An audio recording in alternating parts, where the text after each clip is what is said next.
સંતરામપુરના ધાલા બજાર વિસ્તારમાં સંતરામપુર એમજીવીસીએલના કર્મચારીઓ દ્વારા વીજ થાંભલાઓનું કામ કરવા આવતા અમુક સ્થાનિક રહીશોએ વિરોધ નોંધાવ્યો।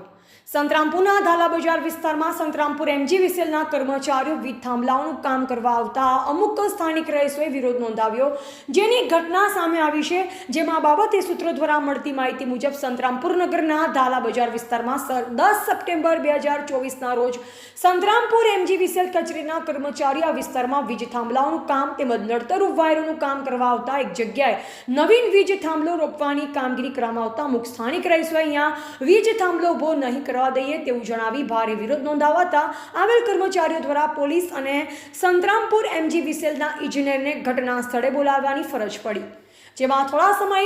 ઘટના સ્થળે પોલીસ અને સંતરામપુર એમજીવીસીએલના ઇજનેર હર્ષદભાઈ કલાર ટીમ સાથે દોડી આવ્યા અને ત્યારબાદ ઘટના સ્થળે વિરોધ કરનાર વ્યક્તિ સાથે ચર્ચા કરવામાં આવતા મામલો અંતે થાળે પડ્યો હતો અને આ બાબતે સંતરામપુર એમજીવીસીએલના કચેરીના કર્મચારીઓએ આગળનું કામ હાથ ધર્યું, જેમાં આ બનાવના સિલસિલામાં સ્થાનિક રહીશો તેમજ આવતા જતા રાહદારીઓ મોટી સંખ્યામાં એકત્ર થયા હતા। રિપોર્ટર સલમાન મોરાવાલા, સંતરામપુર।